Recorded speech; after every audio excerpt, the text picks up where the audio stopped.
शहजाद चौधरी साहब, एक जानिब इमरान खान को तिब्बी रिलीफ की बात है, दूसरी जानिब मुफाहिमत की बातें हो रही हैं, तीसरी तरफ 28वीं तरमीम की बाज़गश्त है। आपसे सवाल टाइमिंग पर है, क्या सब इत्तफाकिया हो रहा है इस वक्त? नहीं, मैं नहीं समझता। मैं समझता हूँ कि जिस तरीके से आपने अपने सवाल में इसको पोज किया है कि तिब्बी रिलीफ से क्या सियासी रिलीफ का सफर शुरू हो चुका है, ये सवाल है आपका। हम्म। हम इसी को मान लेते हैं और देखते हैं कि क्या इस सवाल के इस जवाब में जो कि इस सवाल के अंदर है, हम्म। क्या ये हालात इस तरफ इशारा करते हैं कि कोई ऐसी सिचुएशन है। पहली बात तो यह है कि 2.5 साल मुकम्मल हो चुके इस हुकूमत को, और इस हुकूमत ने बहुत सारे मैदानों में, बहुत सारे एरियाज में उस तरह परफॉर्म नहीं किया जिस तरीके से तवक्को की जा रही थी। हम्म। इसीलिए शोर उठ रहा था ना पिछले चंद हफ्तों और महीनों के अंदर कि जो स्पेस क्रिएट हुई है उसको, और जिस किस्म की मदद इस हुकूमत को मिली है, उतनी शायद कभी भी किसी की तरफ से इतनी ना मिली हो मुक़तदरा की तरफ से जितनी इनको स्पेस मिली। लेकिन इसके बावजूद ये कुछ हासिल नहीं कर पाए हम्म। और सियासी गैर इस्तेकाम और सियासी गैर इस्तेकाम ही रहा। अब उसकी वजूहात क्या थी, किसकी चलती थी, किसकी मर्जी थी, किसकी मर्जी नहीं थी, अब वो आहिस्ता आहिस्ता चीजें। यानी आपको तो ये चाहिए था कि जब आपका जो सबसे बड़ा मुखालिफ है वो जेल में है, तो ये तो मैदान खुला था, इसके अंदर तो मईशत को और बाकी मामलात को बहुत सुधर जाना चाहिए था। ये ना मईशत सुधरी ना मामलात सुधरे, तो ये 2.5 साल का अरसा। हम्म। अब इसके बाद अगला जो 2.5 साल है, इसके अंदर अगले इलेक्शन के लिए जो मामलात हैं उनकी तरफ तैयारी मेरे हिसाब से सियासी सोच और माशरती सोच के हिसाब से शुरू हो जाएगी कुछ अरसे के बाद। अब ये मामलात उस तरफ जाएंगे कि आइंदा का सियासी ढांचा चले आइन और कानून के तहत ही हो। हम्म। हम आज जितना चल रहे हैं आइन और कानून के, आइंदा भी शायद कोई ना कोई ऐसा रास्ता निकल आएगा उसमें से। लेकिन लगता मुझे यूं है कि आइंदा का सियासी ढांचा जो है वो उसकी तरफ कोई ना कोई सफर शुरू हो जाएगा। उसके लिए एक ग्रैंड बार्गेन की जरूरत है।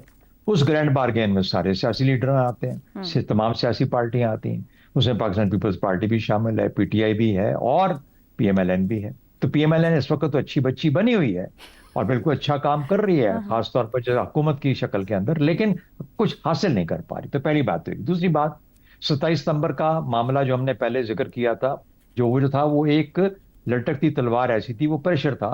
अब आप उस दिन मुलाकात हुई नकवी साहब की, सोहेल अपने क्या नाम है, आफरीदी सोहेल साहब से, आफरीदी यानी जी। इसका तो हम कुछ नहीं कह सकते। हम्म। लेकिन लगता यूं है कि मामला आहिस्ता आहिस्ता उस तरफ जा रहे हैं। तीसरी बात, हर गैर फितरी अमल का एक फितरी अंजाम हुआ करता है। यस। तो गैर फितरी जो अमल है, जो कि सब पाकिस्तान को नजर आता था कि गैर फितरी है, उसने अल्टीमेटली अपने फितरी अंजाम को पहुंचना था। हम्म। तो जहां जहां पे गैर फितरी अमल अभी रहता है उसको भी अपने फितरी अंजाम पे पहुंचना है। अब क्या हम मिल के सब 2029 तक उस तमाम मसाइल को और मामलात को उस तरफ ले पाते हैं, लेके चल पाते हैं जहां पर के इसका एक फितरी अंजाम और एक अच्छा अंजाम पूरे मुल्क के लिए निकले?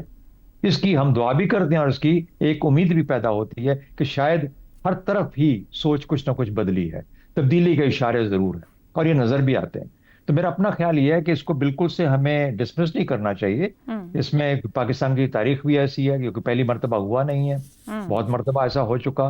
तो मुझे यूं लगता है कि न सिर्फ उनकी तिब्बी जरूरत होगी, जो कि जरूर इसको अटेंड किया जाना चाहिए, लेकिन साथ ही साथ फिर बाकी रिलीफ में जो मामलात आते हैं, यानी हम्म। नवाज शरीफ साहब का किस्सा तो बहुत रिसेंट है हमारे, हम्म।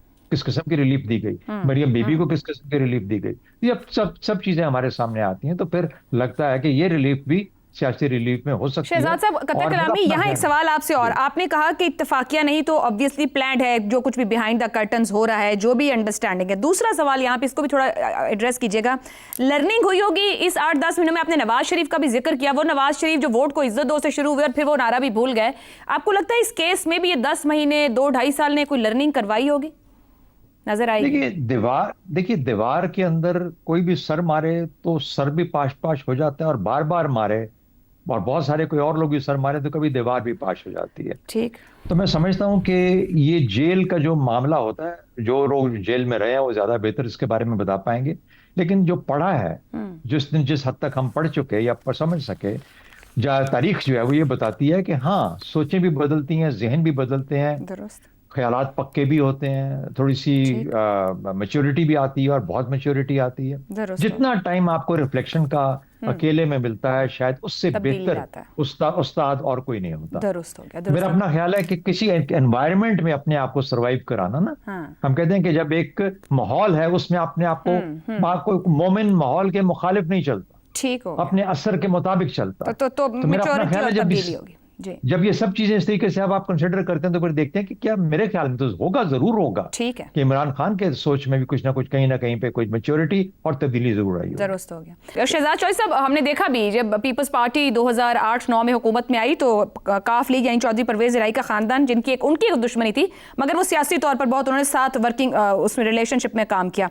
इस वक्त ये बढ़ती कुर्बतें क्या सिर्फ नून लीग को एक दबाव में लाने की कोशिश है, टफ टाइम देने की, मुस्लिम लीग नून से पॉलिटिकल जो रास्ते हैं वो अलहदा भी कर सकती है पाकिस्तान पीपल्स पार्टी? अच्छा देखिए, सियासत में सब कुछ मुमकिन है, लेकिन अफसोस होता है कि जब हम सियासत को इस पर आए में उसकी तारीफ करते हैं सियासत की। ये कोई तारीफ तो नहीं है कि आप अपने वक्त में इब्नुल वक्ती जो है उसके हिसाब से अपना अपने काम अंजाम दें, यानी कहीं ना कहीं तो आपको खड़ा होना चाहिए। आपने कहा सियासी अमल पाकिस्तान पीपल्स पार्टी का, मुझे बताइए पाकिस्तान पीपल्स पार्टी का सियासी अमल क्या है? कि ये हमारा इलाका है, ये सिंध है, इसको कोई हाथ नहीं लगा सकता। यानी ये सिंध के अवाम उसमें अहम है या उस सिंध की बाउंड्रीज जो ज्योग्राफिकल बाउंड्रीज हैं वो ज्यादा अहम है? दूसरा, आपने सवाल किया क्या पीटीआई और पीपल्स पार्टी मिलके किसी किस्म का कोई मुश्किल खड़ी कर सकते हैं, यानी आपस का में इत्तेहाद हो सकता है? अगर हमारा पहला सवाल का जो हाइपोथेसिस था, जो जवाब था कि ये जो एक तिब्बी अमल है या तिब्बी रिलीफ है, ये सियासी रिलीफ में कन्वर्ट होने जा रहा है और पीटीआई उसकी बेनिफिशियरी है, तो पीटीआई इतनी जल्दी अपने बेनिफिट को कैसे गिव अप कर देगी? यानी वो तो एक सियासी रास्ता उसने एक और निकालने की कोशिश कर रही होगी, अगर हम उसको मान लें उस मारूज को, तो या उस मारूजे को, तो इसका मतलब है कोई ना कोई रास्ता तो बना रही है ना, तो उस रास्ते के अंदर अपने खुद ही रुकावट क्यों डालेगी इस किस्म का काम करके?